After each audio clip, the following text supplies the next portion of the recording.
If Indiana is the crossroads to America, Gary is the heartbeat of that. A multi-billion-dollar steel deal in Gary on life support.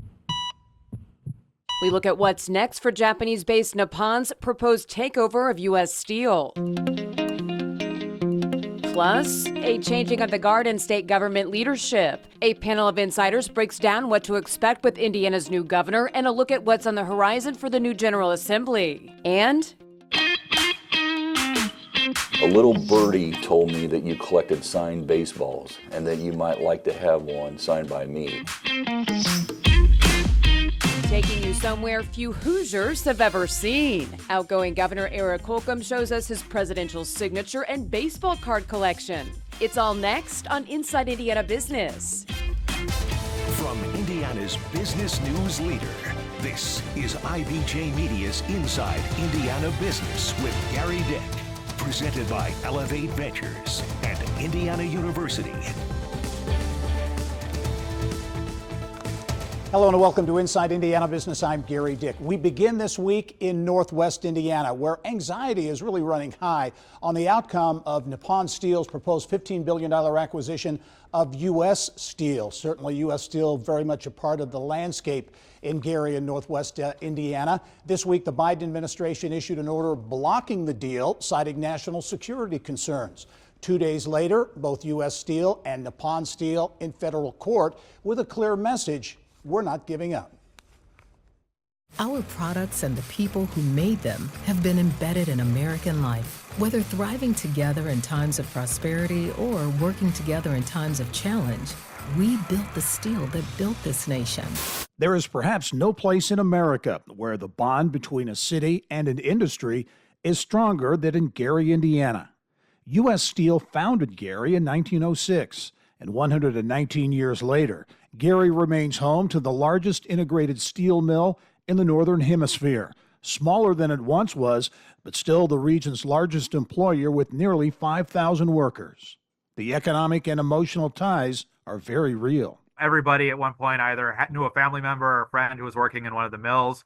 The mills don't employ 30,000 people anymore. They employ a few thousand. It's a fraction of that. A lot of it's been automated over the years. However, it supports so many other industries, and indirectly a lot of the businesses like restaurants, car dealerships, stores depend on the high incomes that the steel mills provide. A lot of the steel workers, manufacturing, it's perceived in certain ways in some areas, but a lot of the steel mill jobs here pay over six figures with overtime. While the Biden administration, President-elect Trump, and the United Steelworkers Union all oppose the deal on national security grounds, there are concerns in Northwest Indiana about the future if the deal is scrubbed. Michael Jackson might be the most famous resident in Gary, but the men and women of Gary Walks will build the future of the region. Nippon Steel has promised to invest nearly $1 billion in Gary Works if the deal is completed, with the prospect of new jobs. U.S. Steel CEO David Burritt has suggested some plants may close if the deal falls apart. For Gary and Northwest Indiana, the stakes are high.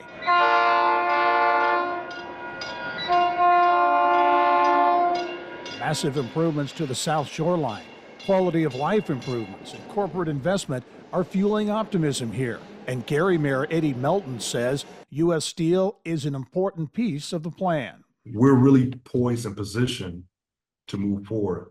And having a deal like this would expedite that, and it will reassure that success. The plan that I'm putting in place now, and let's just say in the next 4.5 to 8 years, Gary will be the greatest comeback story in American history. And I really believe that. So uncertainty and a wait-and-see attitude in Northwest Indiana with the proposed acquisition now in the courts, and a looming deadline to get the deal done by June 18. So we'll continue to follow it. Stay tuned. To get perspective now on the U.S. Steel deal and a look ahead to the Indiana business climate in 2025, pleased to be joined by a panel of insiders this week. Winston Terrell Group Principal Robin Winston, also Ball State University economist Mike Hicks, and Sagamore Institute President Teresa Lubbers. And thanks one and all for being here. Thank you. Mike, I'll start with you on the U.S. Steel big story. It's a big story nationally and certainly a big story in Northwest Indiana. Your take and what to expect. Interesting, you see the mayor of Gary is very much for the deal. You see this interesting, the steel workers are against the deal. What do you think is going to happen? I think this is really a labor issue right now. We're seeing the first shots by the Biden administration to try to make sure that Nippon, when they acquire U.S. Steel, that are going to honor some of the existing contracts.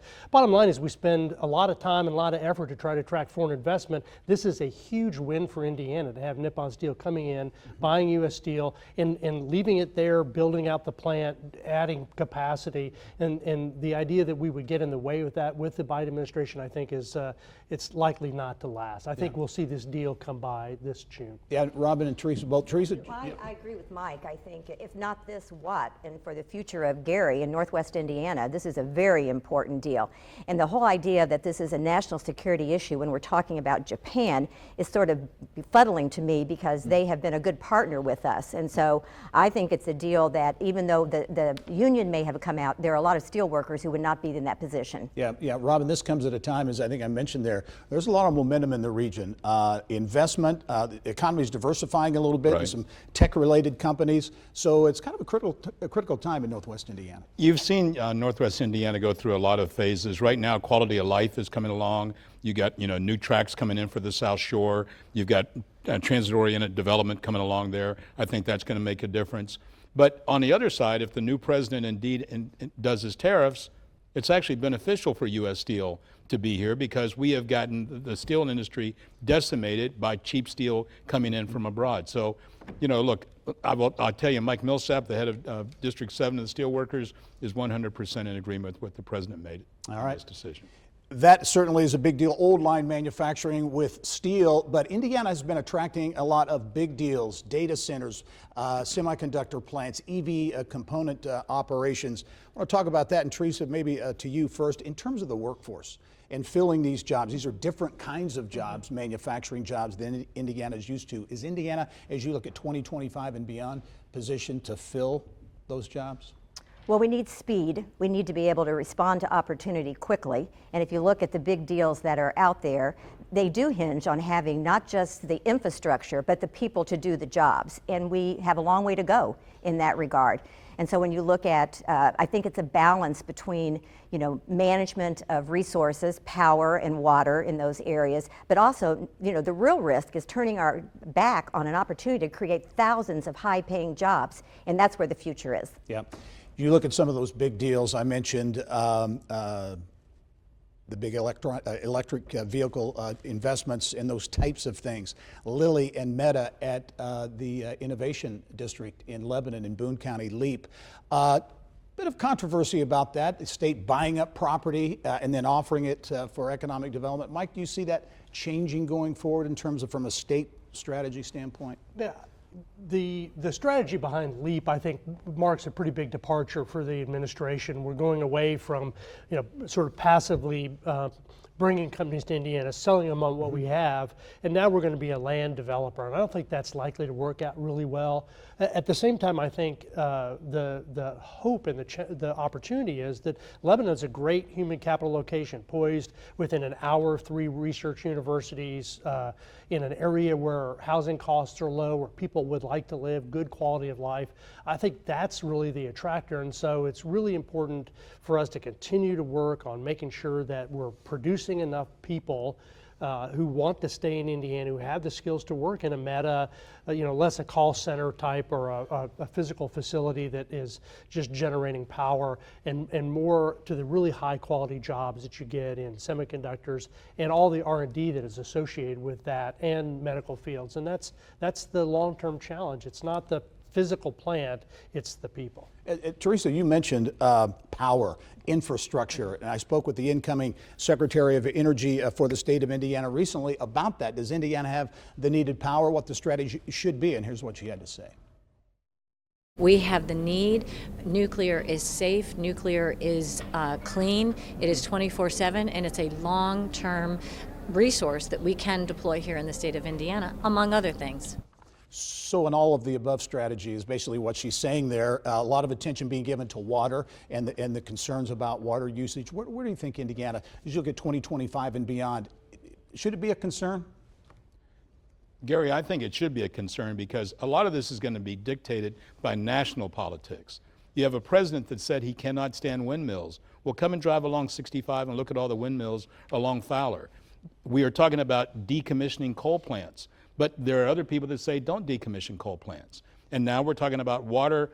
Finally, and it was a shrewd move by the governor, there's going to be a study, which I hope will be a bipartisan study, bringing people in from Tippecanoe as well as Boone County to talk about what our future is for a very valuable resource. Yeah, and we've seen some of those studies, including from the Indiana Chamber, come out and said it's not a problem now. It needs to be managed, though, in terms of the water. Much more ahead with our panel of insiders coming up, including a breakdown on what to expect at this year's legislative session and the potential impact on business in Indiana.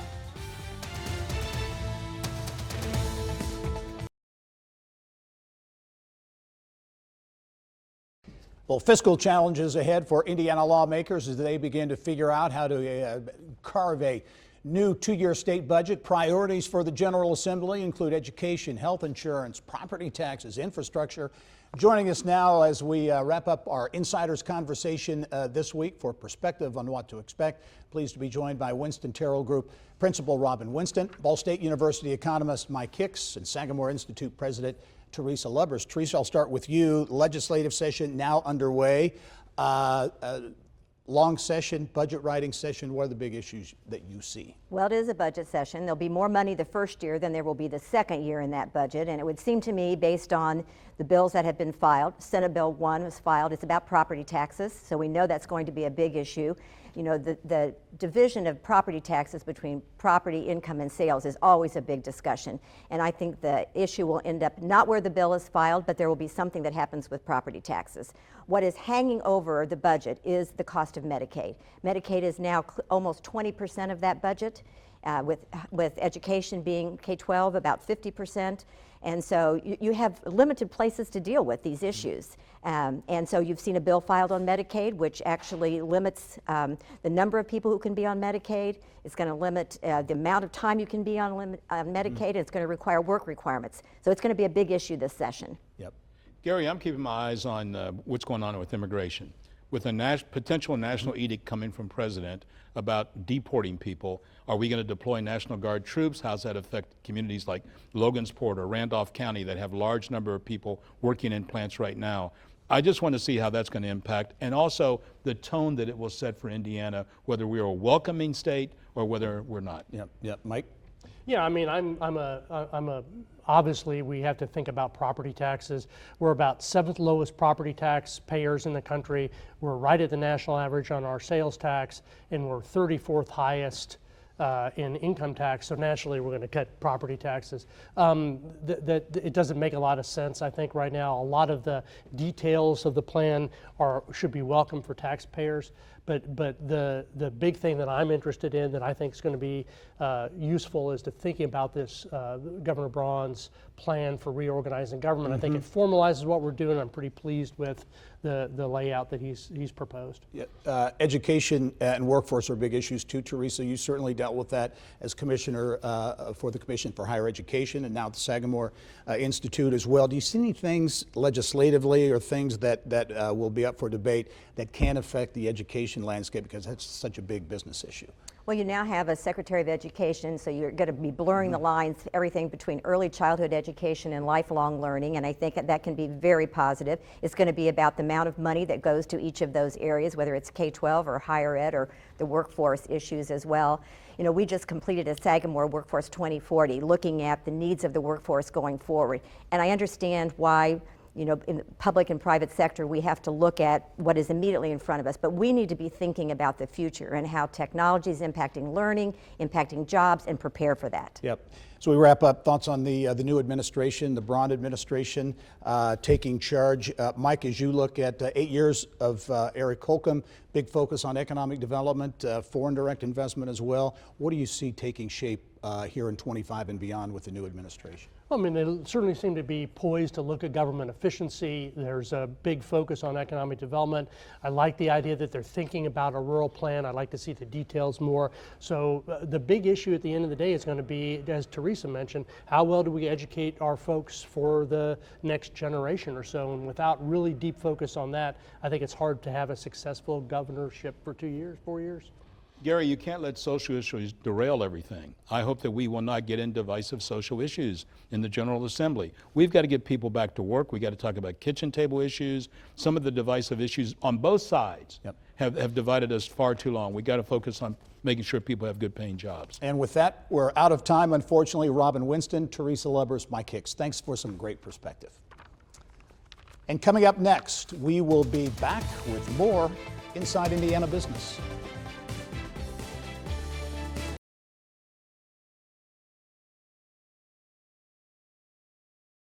Here's what's making news around Indiana. Brought to you by the Indiana Association of Realtors. Indiana's 21,000 realtors. The neighbors you know, the experts you can count on. It is time to get caught up now on business news making headlines around Indiana. Mary-Rachel Redman is here with that. Well, Gary, we begin in the outskirts of Vincennes, where a once significant piece of community history has been demolished. The Knox County Poor Asylum made Indiana Landmark's 10 Most Endangered list 2 years in a row, beginning in 2022. I had a chance to visit the 143-year-old building last year.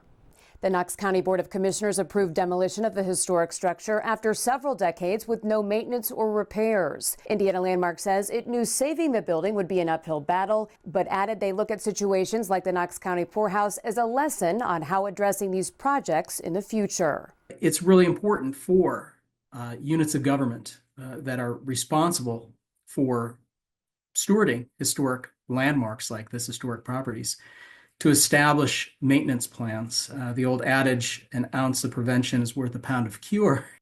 The Kokomo Jackrabbits have officially canceled its 2025 season due to an ongoing lawsuit with the city of Kokomo. The city alleges the team did not properly renew its lease for Kokomo Municipal Stadium, where the Jackrabbits play. However, a ruling in Howard County Circuit Court could come by the end of this month.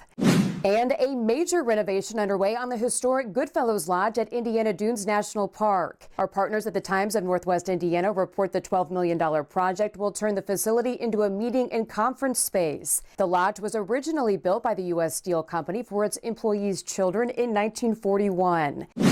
A really exciting renovation. Gary, back to you. Time now for our Eye on Education, brought to you by PNC Bank.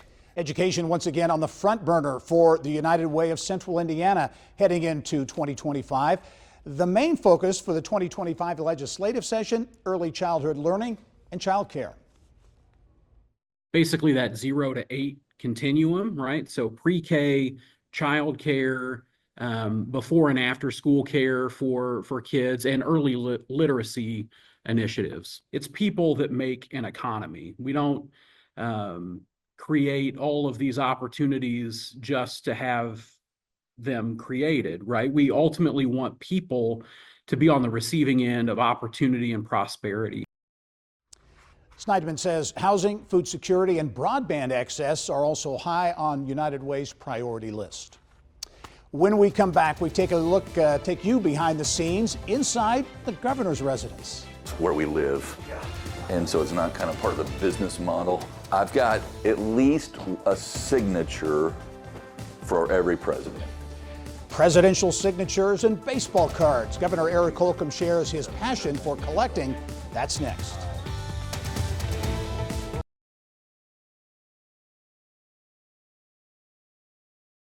Well, this week marks the end of Eric Holcomb's 2 terms, serving as Indiana's 51st governor. Before leaving office, the governor took us where few people ever get to go, inside the governor's residence, to show us his passion for collecting everything from presidential signatures to baseball cards.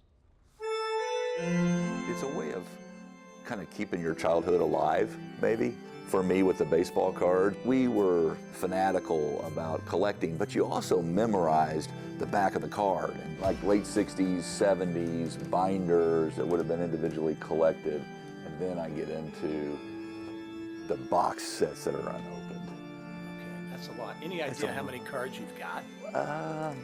I'm not telling publicly because I don't want my wife to know how many I've collected, but there are, I mean, a typical year would have right here 792 cards. Okay. Times 1968 forward. Forward. So that's a big number. You can do the math. But if you start to look in drawers and open cabinets, you'll find more cards. Here's the payoff pitch. We'll take it. There it goes. That's a mantle. That's not the rookie mantle. That's the probably 53 mantle. That's the Negro League set. All right, let me show you the international room and then the signatures. So this is just stuff that has made its way back from individual trips. And someday I'll be able to, this represents the 6 continents that we've sold Indiana on, like man-made, iconic structures. Of course, I use the IMS for North America, of course. Yes. But it's, you know, these represent relationships. I'll show you the signatures, right? This is where just about no one ever goes, only because it's where we live. I've got at least a signature for every president. That's a George Washington piece of correspondence, and he is writing Washington from Fort Pitt, and he's basically accusing the commanding officer of embezzlement and needs to be relieved. Down this hallway, in chronological order, goes from Washington Adams to the next Adams. I mean, all the way down and then back and ends up where we are. And even if it looks, you know, like that's Gerald Ford talking about how he's basically confirming the commission that Oswald was the single lone gunman. Or I'm a big Houston Astros fan, and I was a big Bush fan, the elder, and the younger, his son, but I'm an Astros fan, so that's the only reason I got that. I collect 10 soldiers, and Reagan in his home out in California collects lead 10 type soldiers. This is Reagan at a Jim Beam convention, and so you see that the cantor that this artist used as like the podium.